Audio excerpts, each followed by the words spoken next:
ಹಾಡು ಮುಟ್ಟದ ಸೊಪ್ಪಿಲ್ಲ, ನಿನ್ನ ಮೆಚ್ಚದವರ್ಯಾರಿಲ್ಲ.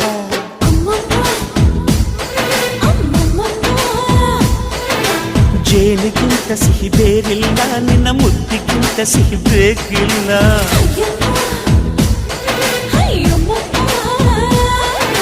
ಕಣ್ಣು ಕುಕ್ಕುವ ಬೆಚ್ಚಿ ಬೀಳುವ ಅಂದವಾದ ಹೆಣ್ಣು, ರುಚಿ ರುಚಿಯ ಬಾಯಿ ಚಪ್ಪರಿಸ ಸಿಹಿಯಾದ ಹೆಣ್ಣು.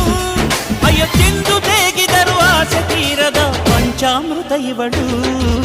ಅಮ್ಮಮ್ಮಮ್ಮಮ್ಮೋ ವಯ್ಯಾರಮ್ಮಮ್ಮಮ್ಮೋ ಅಮ್ಮಮ್ಮಮ್ಮಮ್ಮಮ್ಮೋ.